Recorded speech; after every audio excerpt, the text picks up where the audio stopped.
श्रृंखला कहते हैं। ये तो इसकी परिभाषा है। पोषक स्तरों की कर्मिक श्रृंखला को खाद्य श्रृंखला कहते हैं। खाद्य श्रृंखला की जो प्रथम कड़ी होती है उसको अपन उत्पादक बोलते हैं। खाद्य श्रृंखला की प्रथम कड़ी को उत्पादक कहा जाता है तथा अंतिम कड़ी को अपघटक कहा जाता है।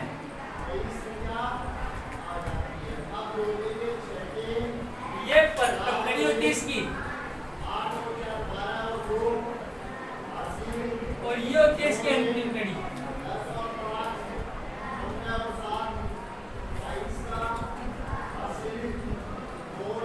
तो खाद्य श्रृंखला की प्रथम कड़ी को उत्पादक कहा जाता है तथा अंतिम कड़ी को अपघटक कहा जाता है। इनके बीच में क्या क्या होता है?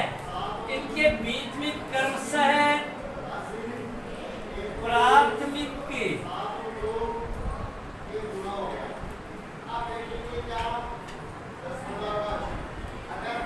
प्राथमिकता, द्वितीयकता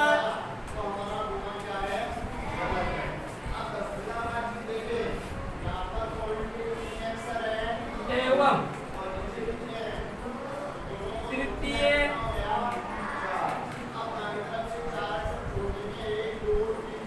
उपभोक्ता विद्यमान होते हैं।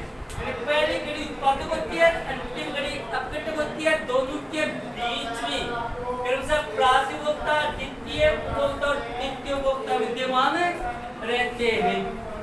प्रकृति में जो अपना भोजन खुद संश्लेषित करता है, खुद बनाता है, उसको उत्पादक कहा जाता है। उत्पादकों का भक्षण करने वाले जीव को प्राथमिक उपभोक्ता कहा जाता है, और प्राथमिक उपभोक्ताओं से जो अपना भोजन लेते हैं उनको द्वितीय उपभोक्ता कहते हैं, और द्वितीय उपभोक्ताओं से जो अपना भोजन लेते हैं उनको तृतीय उपभोक्ता कहा जाता है। तृतीय उपभोक्ताओं के बनने के बाद सूक्ष्म जीव द्वारा इनका अपघटन कर दिया जाता है। इसलिए उनको क्या बोला जाता है? अपघटक कहा जाता है। ये जो श्रृंखला बनती है उस श्रृंखला का नाम होता है क्या? खाद्य श्रृंखला। तो या तो पूरी बात लिख दो या फिर इसी अपन पूरे प्रश्न को हल करेंगे। सिर्फ इस ग्राफ से पूरे प्रश्न को हल करेंगे। सिर्फ एक परिभाषा लगाने पड़ेगी ऊपर कि पोषक स्तरों की कर्मिक श्रृंखला को खाद्य श्रृंखला कहा जाता है। खाद्य श्रृंखला की प्रथम कड़ी को उत्पादक कहा जाता है तथा अंतिम कड़ी को अपघटक कहा जाता है। इन दो उत्पादक और अपघटकों के बीच में क्रमशः प्राथमिकता, द्वितीय उपभोक्ता व तृतीय उपभोक्ता विद्यमान रहते हैं। प्रकृति में जो अपना भोजन खुद संश्लेषित करता है उनको उत्पादक कहा जाता है। उत्पादकों से जो अपना भोजन ग्रहण करता है उनको प्राथमिक उपभोक्ता कहा जाता है। प्राथमिक उपभोक्ताओं का भक्षण करने वाले जीव को द्वितीय उपभोक्ता कहा जाता है तथा द्वितीय उपभोक्ताओं से अपना भोजन ग्रहण करने वाले जीव को तृतीय उपभोक्ता कहा जाता है। तृतीय उपभोक्ताओं के मरने के बाद सूक्ष्म जीवों द्वारा इसका अपघटन कर दिया जाता है, जिसे अपघटक कहा जाता है। नीचे चित्र बनाना पड़ेगा। तो ये खाद्य श्रृंखला होती है, या तो पूरी थ्योरी लिख दो, और थ्योरी सिर्फ इन 4 नामों से पूरी थ्योरी का निर्माण हुआ है। पूरी थ्योरी 4 नामों से बनी है। इसको तो बोलेंगे हम खाद्य श्रृंखला। ठीक है, उदाहरण अगर लगाएंगे तो यहाँ पर उत्पादक करेंगे अपन घास का, क्योंकि घास हरा होता है तो घास का अपन उत्पादक बोलेंगे। घास को खुद भोजन बनाता है घास, या कोई भी पादप बताओ तो घास को खरगोश खाएगा।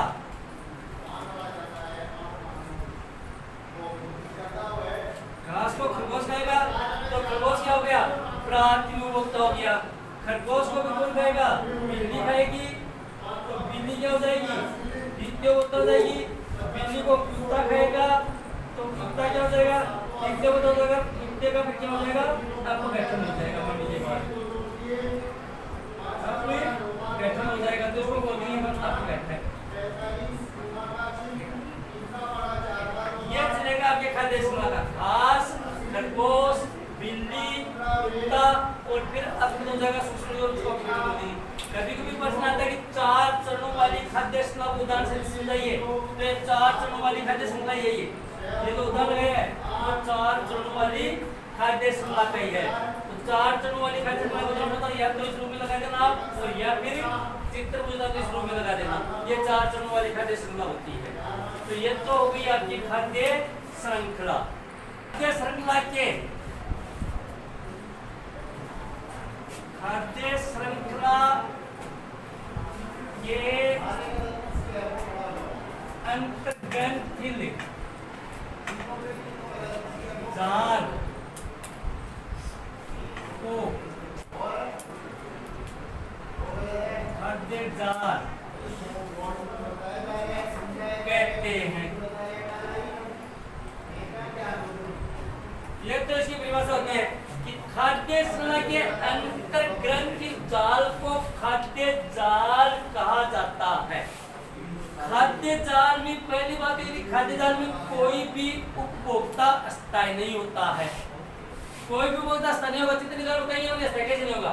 खाद्य जाल में कोई भी उपभोक्ता है वो अस्थायी नहीं होता है, ठीक है। सभी उपभोक्ता वो अलग अलग तरह का व्यवहार करते हैं। खाद्य श्रृंखला में जीवों की संख्या जितनी ज्यादा होगी, जीव जितनी ज्यादा होंगे, खाद्य जाल है वो उतना ही जटिल होगा। कैसे? ये घास आपका, घास को टिड्डा खाता है, घास को चिड़िया खाएगी, घास को खरगोश खाएगा। घास उत्पादक है, इसी को टिड्डा खाता है, इसी को चिड़िया खाता है, इसी को खरगोश खाता है, इसी को कीट खाता है। खरगोश को बिल्ली खाएगी, खरगोश को कुत्ता खाएगा, बिल्ली को कौन खाएगा? कुत्ता खाएगा। बिल्ली को कौन खा जाएगा? भेड़िया खा जाएगा। इधर कुत्ते को भेड़िया खा जाएगा, भेड़िया को शेर खा जाएगा, ठीक है। तो खाद्य श्रृंखला, बात यह है कि खाद्य श्रृंखला के अंतर्ग्रंथिल जाल को खाद्य जाल कहा जाता है। खाद्य जाल में तो कोई भी उपभोक्ता वो अस्थायी नहीं होता है, वो अलग अलग तरह का व्यवहार करता है। किस रूप में? यहाँ पर घास है, टिड्डा खा रहा है, चिड़िया खा रहा है, खरगोश खा रहा है। तो घास तो क्या उत्पादक है, खरगोश क्या है? प्रातिभोक्ता है। यहाँ पर खरगोश को बिल्ली खा रहा, तो बिल्ली क्या बन गई? यहाँ पर द्वितीय उपभोक्ता बन गई। और कुत्ता यहाँ पर क्या है? द्वितीय उपभोक्ता बन गया, बन गया द्वितीय उपभोक्ता। यहाँ पर बिल्ली को कुत्ता खा रहा है, तो कुत्ता क्या बन गया? यहाँ पर कुत्ता तृतीय बन गया यहाँ पर। और यहाँ पर कुत्ता क्या बन गया? यहाँ पर तो कुत्ता तृतीय उपभोक्ता है और यहाँ पर कुत्ता क्या है? द्वितीय उपभोक्ता है। तो जिस जगह जिस उपभोक्ता को भोजन मिल जाता है वो उपभोक्ता उसी तरह का व्यवहार करने लग जाता है। पर चित्र में देख रहा है, खरगोश को बिल्ली खा रहे तो बिल्ली द्वितीय उपभोक्ता है, बिल्ली को कुत्ता खा रहे तो कुत्ता यहाँ पर तृतीय उपभोक्ता है। और यहीं पर कुत्ता खरगोश को खा रहा था, ये उत्पादक, ये प्रातिनिधिक। तो कुत्ता यहाँ पर द्वितीय उपभोक्ता बन रहा है, यहाँ पर कुत्ता क्या बन रहा है? तृतीय उपभोक्ता बन रहा है। यहाँ पर भेड़िया क्या है? तीसरा बन रहा है। यहाँ पर भेड़िया क्या बन रहा है? यहाँ पर बिल्ली को खा रहा है भेड़िया, और यहाँ पर कुत्ते को भी भेड़िया खा रहा है। यहाँ पर बिल्ली कुत्ते को खा रहा है, लेकिन कुत्ते को भी भेड़िया यहाँ पर खा रहा है। तो कोई भी उपभोक्ता वो अस्थायी नहीं होता है। कहने का मतलब कि खाद्य जाल में कोई भी उपभोक्ता अस्थायी नहीं होता है। हर उपभोक्ता वो अलग अलग तरह का व्यवहार करता है। जिस भी स्टेज पर जिसको भोजन मिल जाता है वो उसी तरह का उपभोक्ता बन जाता है। अगर द्वितीय पर मिल जाता है द्वितीय बन जाता है, द्वितीय पर नहीं मिलता है तृतीय पर मिलता, तो वही जंतु वो जाके किसी समय द्वितीय उपभोक्ता था, वो किसी स्थान पर जाके तृतीय उपभोक्ता बन जाता है। खाद्य जाल की दूसरी विशेषता क्या होती है कि खाद्य जाल में जैसे जैसे जीवों की संख्या बढ़ती जाती है। अब यहाँ पर खरगोश को खाने वाला बिल्ली है, कुत्ता 2 है, ठीक है। यहाँ पर बिल्ली को खाने वाले कितने बन गए? 2 बन गए। बिल्ली को शेर भी खा जाएगा। तो यहाँ पर तो खरगोश अकेला है, खरगोश को खाने वाले 2 हो गए। यहाँ पर बिल्ली कितनी थी? बिल्ली को खाने वाले कितने बन गए? 3 बन गए। तो खाएगा कौन? जो ज्यादा शक्तिशाली होगा वो उसको खाएगा। तो जैसे जैसे जीव की संख्या बढ़ती जाएगी, यही बात यहाँ पर देखो, घास यहाँ खाने वाले 3 है, तो खाद्य श्रृंखला में जैसे जैसे जीवों की संख्या बढ़ती जाती है, खाद्य जाल है वो उतना ही जटिल होता जाता है। जितनी जीवों की संख्या बढ़ेगी, खाद्य जाल उतना ही जटिल होता जाएगा। दो विशेषता होती, एक तो जीवों की संख्या अगर ज्यादा होगी तो ज्यादा जटिल होगी, जीवों की संख्या कम होगी तो जटिल कम होगी। और एक होता है कि कोई भी उपभोक्ता है वो अस्थायी नहीं होता है, वो अलग अलग तरह का व्यवहार करता है। शब्दों में सिर्फ 3 लाइन लिखी कि खाद्य श्रृंखला के अंतर्गत जाल को खाद्य जाल कहते हैं। खाद्य जाल में कोई भी उपभोक्ता अस्थायी नहीं होता है, ठीक है। हर उपभोक्ता अलग अलग तरह का व्यवहार करता है। खाद्य श्रृंखला में जैसे जैसे जीवों की संख्या बढ़ती जाएगी, खाद्य जाल वो जटिल होता जाएगा। जितनी जीवों की संख्या ज्यादा होगी, खाद्य जाल उतना ज्यादा जटिल होगा, और खाद्य जाल में जीवों की संख्या जितनी कम होगी वो उतना ही कम जटिल होगा। आगे देखो, अगला जो पॉइंट आपका पोषक स्तंभ में ऊर्जा का प्रवाह है, नंबर 1, या फिर इसी को बोलते हैं खाद्य श्रृंखला में, खाद्य श्रृंखला में ऊर्जा का प्रवाह। या फिर दूसरी बात बोलेंगे अपन, दूसरी बात क्या, ऊर्जा का 10% का नियम। लगभग इस बात का नियम होता है, ऊर्जा का 10% का नियम क्या होता है। तो अपन क्या बताएंगे, पहले प्रश्न आता है, पहले उसकी बात करेंगे अपन। पोषक जो स्तर हैं, पोषक की ऊर्जा प्रवाह या खाद्य श्रृंखला में ऊर्जा प्रवाह या ऊर्जा का 10% का नियम, यानी पोषक स्तर में ऊर्जा का प्रवाह ऊष्मागतिकी, ऊष्मागतिकी नियम बोलते हैं इसको, ऊष्मागतिकी के नियम के अनुसार होता है, नियम के अनुसार।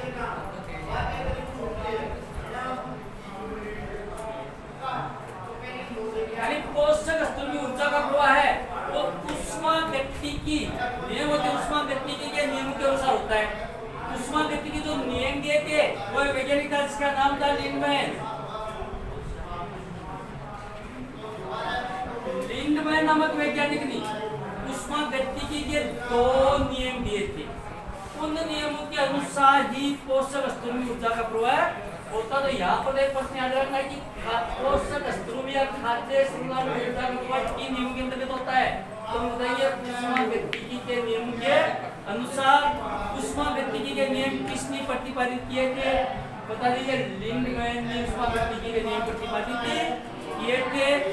लिंडमैन ने क्या बताया था कि ऊर्जा जब एक पोषक स्तर से दूसरे पोषक स्तर में प्रवाहित होती है तो इसका कुछ भाग है वो क्या हो जाता है, समाप्त हो जाता है, या ऊर्जा का कुछ भाग ह्रास हो जाता है, या ऊर्जा के कुछ भाग में कमी आती है।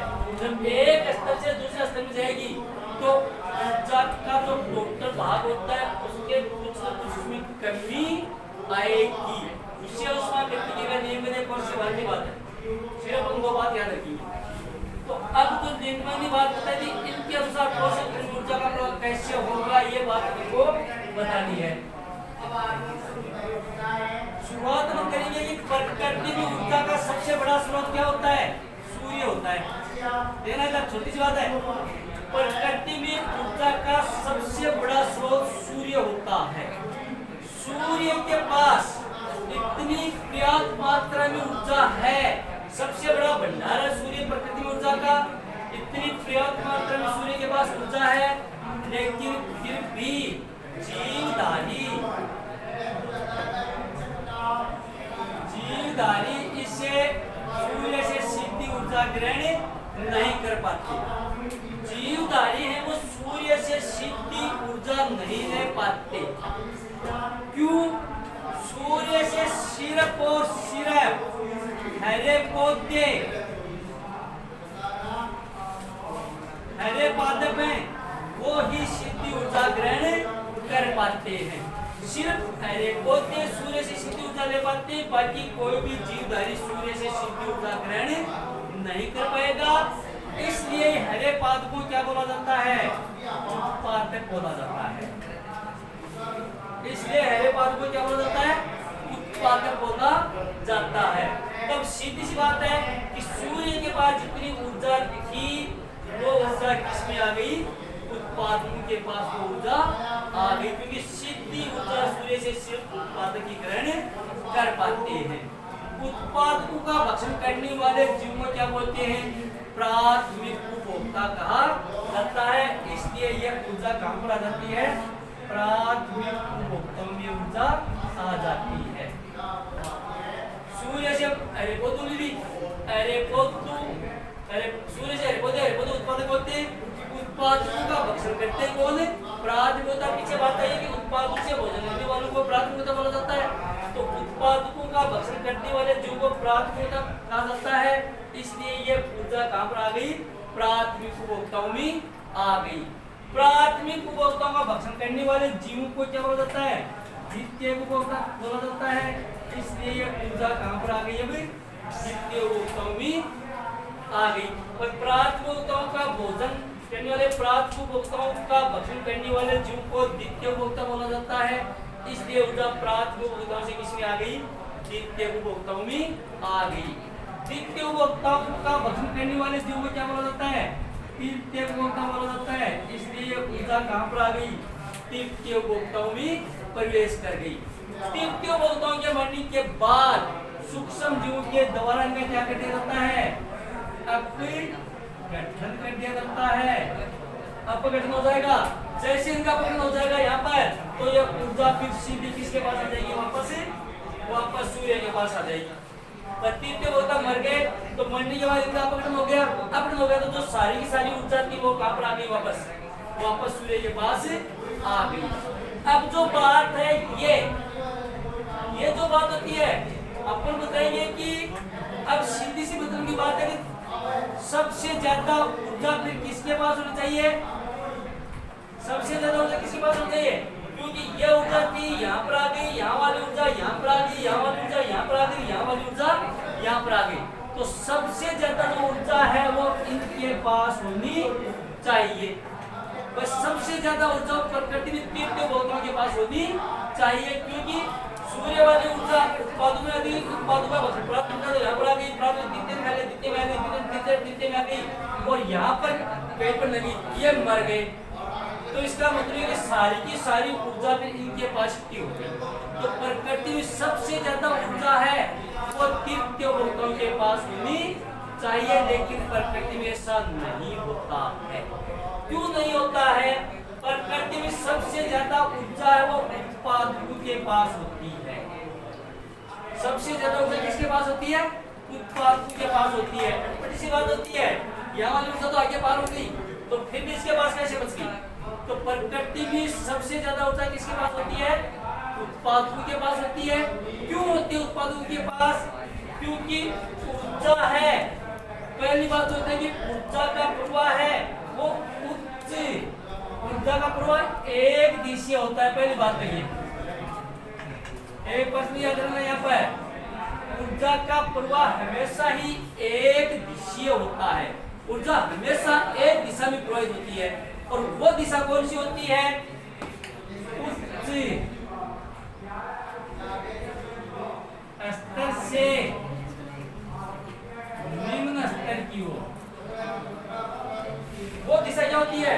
उच्च स्तर से निम्न स्तर की ओर प्रवाहित होती है। तो पहली बात तो मोटी सी ये निकालेंगे अपन कि ऊर्जा का प्रवाह हमेशा एक दिशा होता है, वो उच्च स्तर से निम्न स्तर की ओर होता है। इसलिए ऊर्जा जा रही है इधर, सूर्य से अपघटकों की तरफ जा रही है। तो इसका मतलब सबसे ज्यादा यहाँ पर और सबसे कम यहाँ पर। ये बात है। तो दूसरी बात अपन ये बताएंगे कि लीड में नहीं बताया था कि ऊर्जा जब एक पोषक स्तर से दूसरे पोषक स्तर में जाती है तो इसका कुछ भाग है वो समाप्त हो जाता है। तो यहाँ पर बताइए ऊर्जा सबसे ज्यादा ऊर्जा उत्पादक के पास और सबसे कम ऊर्जा तृतीय उपभोक्ताओं के पास, क्योंकि ऊर्जा का प्रवाह हमेशा एक दिशा होता है और वो होता उच्च स्तर से निम्न स्तर की ओर। दूसरी बात, ऊर्जा जब एक पोषक स्तर से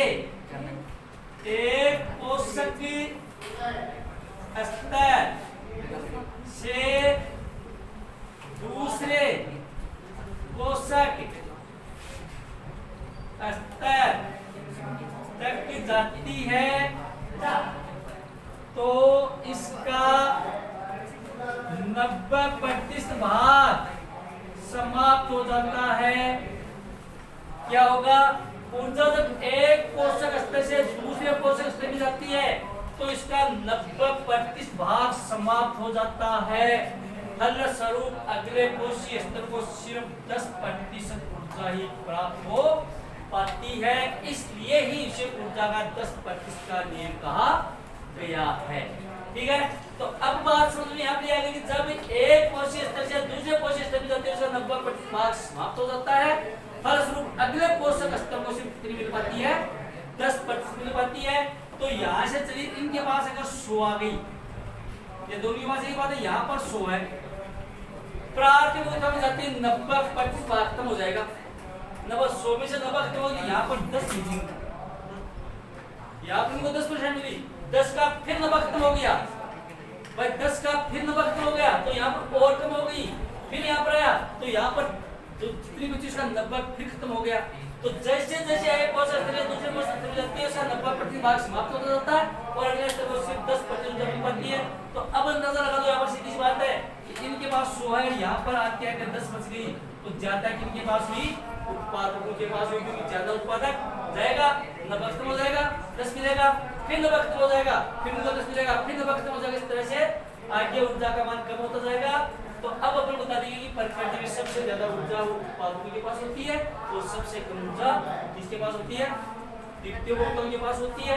क्यों होती है, क्योंकि जवाब लगाइए, क्योंकि ऊर्जा जब एक कोशीय स्तर से दूसरे कोशीय स्तर में गमन करती है तो इसका 90% भाग खत्म हो जाता है, अगले कोशीय स्तर को सिर्फ 10% भाग की उपलब्धि